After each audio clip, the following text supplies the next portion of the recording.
Ya memang mutiara, berlian, emas itu akan tetap berkilau, itu akan tetap memancarkan sinarnya dimanapun itu ditempatkan. Bagaimanapun serangan bertubi-tubi datang kepada Pak Anies Baswedan. Nah, sekarang ada orang yang memang dari dulu sepertinya memang disetting untuk terus menyerang Anies Baswedan. Ya, Husin Alwi Shihab. Dan itu kan konon katanya sudah nggak di PSI ya, tapi kenapa ya? Saya lupa waktu itu. Apa karena ada kaitan dengan kasus-kasus pornografi gitulah ya? Kalau nggak salah, saya agak-agak lupa. Senggol Anies Baswedan, Husin Sihab kena skakmat. Legal standing aja kagak paham. Payah. Siapa yang ngomong itu?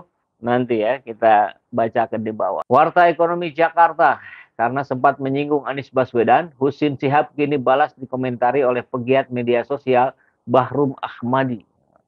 Bahrum menyinggung pernyataan Ketua Cyber Indonesia Husin Sihab yang menyebut radikalisme dan intoleransi makin merajalela jika Anies jadi Presiden RI.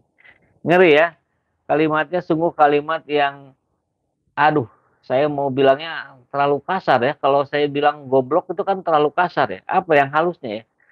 Saya belum nemu itu. Kan mudah ya kalau melihat Pak Anies Baswedan menyuburkan radikalisme dan intoleransi gitu. Ya kita lihat saja Jakarta 5 tahun terakhir. Apakah tumbuh subur itu radikalisme dan intoleransi? Kan tidak. Justru harmonisasi antar umat beragama tercipta di Jakarta. Justru harmonisasi antar umat beragama di Jakarta ini yang sedang ditiru di daerah-daerah lain.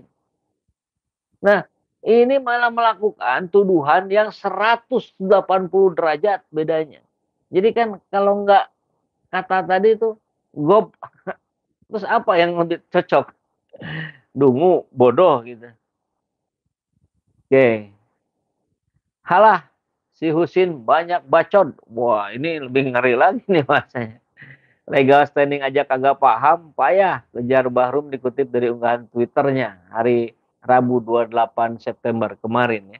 Jadi memang ada di satu kesempatan talk show, ada Husin Alwi Shihab ditanya gitu, legal standingnya apa?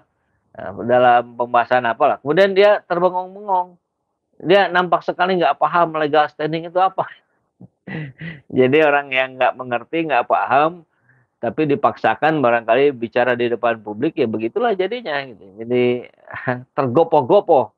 Tapi kalimatnya kalau di Twitter atau di mana ya dia selalu terus berupaya mendegradasikan Anies Baswedan.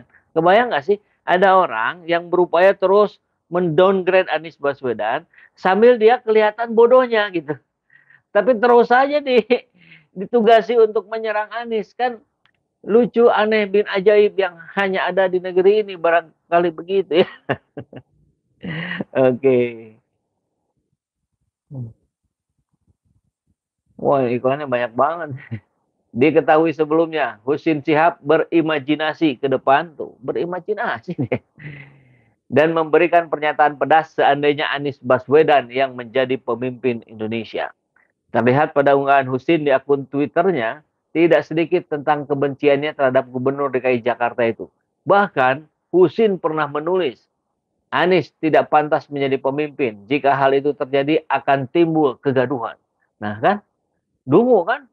Lihat, Jakarta gaduh tidak selama dipimpin oleh Pak Anies.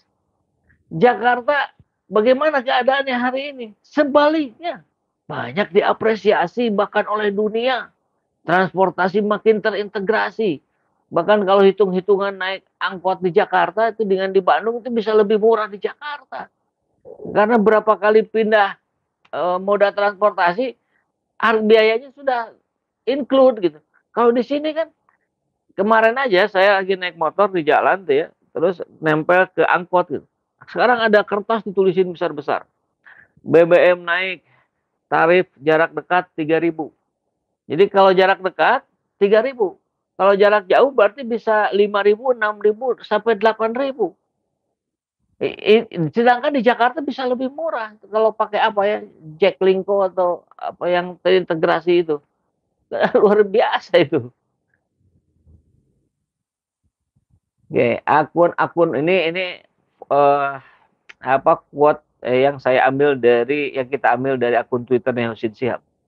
Akun-akun bot piaraan kadrun berusaha memenangkan voting ini. Maksudnya voting capres ya. Nah, kita tahu bagaimana voting capres polling yang dilakukan oleh banyak pihak, YLC misalkan, itu menghasilkan eh, Anies yang spektakuler 77%, sangat dominan. Kemudian siapa tempo hari kita pernah bahas Ferdinand Huta Hayan. Ya. Oke, kalau YLC bikin begitu, oke kita cek di sini berapa. Ternyata 63% dominasi spektakuler. Banyak yang minta, ayo Bang Saiful bikin dong polling juga di di YouTube-nya. Sempat terpikir saya juga pengen bikin, cuman waduh, kalau saya yang bikin nanti hasilnya 95% atau 90% lah bisa Anies Baswedan. Tapi ide-ide itu terus bermunculan, saya kira mau saya lakukan di dalam 1-2 hari ini kita kita jadikan bahan diskusi untuk yang berikutnya ya. Nah, kita lihat oleh si Husin Alwi Shihab ini, nah, itulah kerjaan akun-akun piaraan kadrun, akun-akun bot piaraan kadrun. Siapa sih yang suka melakukan yang begini-begini pakai akun-akun bot begitu? Lah kan itu yang rank-rankannya buzzer RP ke bawah itu. Yang ketika zaman pemilu 2019 itu begitu merajalelanya. Menyerang dengan berbagai cara. Jadi ya seperti yang sering kita bahas lah sahabat Gemat, saya yakin masih ingat ya. Saya sering mengandaikan ini si Husin Alwi Shihab itu menuduh-nuduh Anies Baswedan gitu, menggerakkan akun bot padahal secara fakta gitu kan, secara realita yang kita lihat kemarin-kemarin, ya dia 3 kali grupnya dia 3 kali lebih banyak menggunakan akun-akun bot begini. Kalau kita sih nggak ngerti apa itu akun bot, gimana cara bikinnya, nggak paham. Ya, si Husin Alwi Shihab ini paham. Ya berarti dia termasuk bagian juga dari yang melakukan itu, kan bisa jadi begitu logikanya. Kita mesti tahu bahwa jika AB berkuasa, AB ini maksudnya Anies Baswedan ya, yang namanya radikalisme, intoleransi, dan terorisme akan semakin merajalela. Lihat kalimat ini. Betapa bodohnya seorang Husin Alwi Shihab. Dia tidak bisa melihat realita, kenyataan. Dia tidak bisa mendengar apa yang sedang menjadi perbincangan publik hari ini. Itu seperti kalau mata itu seperti kuda yang digunakan kacamata, kan? Kacamata kuda itu kan begini ya. Jadi dia sulit melihat ke kiri dan ke kanan dan ke sekitarnya. Dia hanya melihat apa yang disuruh oleh majikannya. Disuruh ke depannya, ke depan saja gitu. Sesuai pesanan aja gitu. Jadi sayang sekali sehingga narasi-narasinya, kalimat-kalimatnya jadi tidak berbobot, jadi nampak bodoh gitu. Walaupun mungkin sebetulnya Husin Alwi Shihab ini mungkin pintar ya. Tapi ya tadi ketika dikenakan kacamata kuda, akhirnya dia tidak bisa lagi melihat realita, tidak bisa lagi melihat kenyataan yang ada di sekitar ini gitu. Ya, kita saya kira menanggapi hal-hal yang begini, oke kita jadikan apa ya, lelucon sajalah gitu, nggak usah terlalu dianggap serius, karena kita yakin rakyat kita, masyarakat kita kan semakin cerdas, semakin mampu membedakan, membandingkan apa-apa yang sebetulnya itu menjadi sebuah fakta, apa-apa itu yang sekedar framing dari kelompok-kelompok mereka. Saya kira begitu saja ya mudahnya ya. Jadi santai saja, relax saja lah ya. Itu kan yang bisa kita adopsi, itu yang bisa kita teladani dari sosok Anies Rashid Baswedan. Relax, tenang. Anies RI, solusi permasalahan bangsa dan negara. Maju negaranya, bahagia rakyatnya. Itu yang menjadi tagline Jakarta kemarin ya. Maju kotanya, bahagia warganya. Itu juga yang saya kira cocok, tepat sekali kalau itu dinaikkan menjadi tagline-nya nasional. Mungkin nanti ada tagline yang lebih baik, tapi ini pun saya kira sudah oke ya. Nah, maju negaranya, maju bangsanya, bahagia rakyatnya. Masya Allah. Oke, Bazar dulu bilang Jakarta nanti jadi seperti Suriah. Pak Jihan, Bu Jihan, Pak Jihan ya. Boleh ditabayuni ya, diklarifikasi. Betul sekali itu. Kita dengar ini narasi-narasi yang mirip di tahun 2017-an ya, ketika Pak Anies sedang mencoba bertarung ya melawan lawan lain, pemilihan gubernur Jakarta. Narasi-narasinya sama dari buzzer ini. Kalau Jakarta dipimpin oleh Anies Baswedan, maka Jakarta akan seperti Suriah. Lihat hari ini faktanya. Sama sekali tidak terbukti. 180 derajat bedanya dengan kata-kata para buzzer itu. Maka jangan sampai kita termakan ya. Kita nih sahabat semua yang sudah menonton ini yang harus kita sampaikan pada kawan-kawan kita yang lain. Yuk, jangan lagi lah terjebak dengan cara-cara yang recehan seperti yang disampaikan Husin Alwi Shihab itu ya. Entah ada apa di negeri ini, fitnah bertebaran di mana-mana. Oke, ya kita terus berdoa ya. Kita doakan para pemimpin di negara ini mampu mengedepankan hati nuraninya, mampu meredam fitnah-fitnah yang terjadi. Ya kalau tidak nanti tangan-tangan Allah yang langsung bekerja kan begitu ya.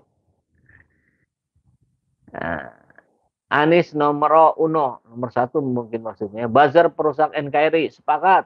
Oke, ngapain ladenin? Nah, ya harus diladenin. Kalau enggak nanti banyak yang termakan itu soalnya. Kalau buat sahabat-sahabat semua yang sudah sangat paham, sudah sangat mengerti, jadilah bagian dari yang mengcounter itu gitu. Bukan diabaikan. Jangan. Saya kira ini mindset yang harus kita ubah ya dari sekarang buat kita semua, sahabat SJ semua. Ketika ada narasi-narasi bodoh yang disampaikan oleh Husin Alwi Shihab, Abu Janda, Ade Armando, Rocky Gerung, aku jadi Rocky Gerung. Ya, yang itulah grup-grup itu, maka Anda jangan memiliki prinsip, udah itu mengabaikan saja. Itu malah ngabisin effort. Jangan. Anda harus counter itu. Anda harus lawan narasi itu. Karena masih ada sebagian dari sahabat teman kita, tetangga kita yang termakan omongan-omongan mereka. Jadi kita nggak boleh diam gitu ya. Mudah-mudahan bisa dipahami ya. Saya kira ini yang menjadi diskusi kita pagi hari ini. Yuk kita sama-sama tetap menjaga negara ini dari fitnah-fitnah para buzzer RP, pemecah belah bangsa, pemecah belah umat. Dan mudah-mudahan ini menjadi lahan dakwah kita ya. Kita niatkan untuk beribadah. Mudah-mudahan apa yang kita ikhtiarkan kita mendapatkan keberkahan dari Allah Subhanahu wa taala. Assalamualaikum warahmatullahi wabarakatuh.